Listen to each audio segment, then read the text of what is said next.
बिहार का tea garden यानी वो जिला जिसे मिनी दार्जिलिंग कहते हैं, किशनगंज यानी बिहार का इकलौता जिला जहां चाय की खेती होती है और जिसकी वजह से चाय उत्पादन में बिहार देश का 5वां बड़ा राज्य है। वैसे तो किशनगंज जिले का इतिहास काफी समृद्ध भी है और जटिल भी है।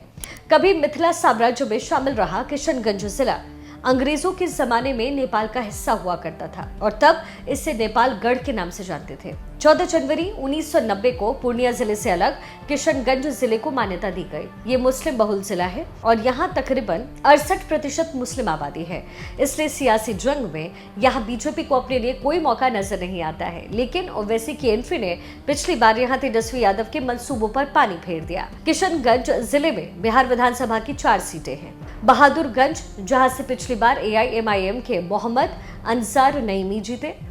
ठाकुरगंज सीट पर आरजेडी के सऊद आलम का कामयाब रहे। किशनगंज सीट पर कांग्रेस के इजहारुल हुसैन जीते, जबकि कोचाधामन सीट AIMIM के मोहम्मद इजहार अस्फी के खाते में गई। जहां तक वोट की गोलबंदी का सवाल है तो जिले की बहादुरगंज सीट पर अनुसूचित जाति मतदाताओं की संख्या लगभग 7.55% है। मुस्लिम वोटर 66.7%, सिंह वोटर्स 6.5%, मंडल वोटर्स 3.5%। ठाकुरगंज सीट जहां से चाय की खेती की शुरुआत हुई वहां SC वोटर्स 5.44%, मुस्लिम 58%, सिंह 8.5%। अनुसूचित जाति के तहत आदिवासी जिसमें हेम्ब्रम, हांसा, मुर्मू, मरांडी, सोरेन, किस्को, उरांव समुदाय के लोग आते हैं, वो तकरीबन 4.8% हैं।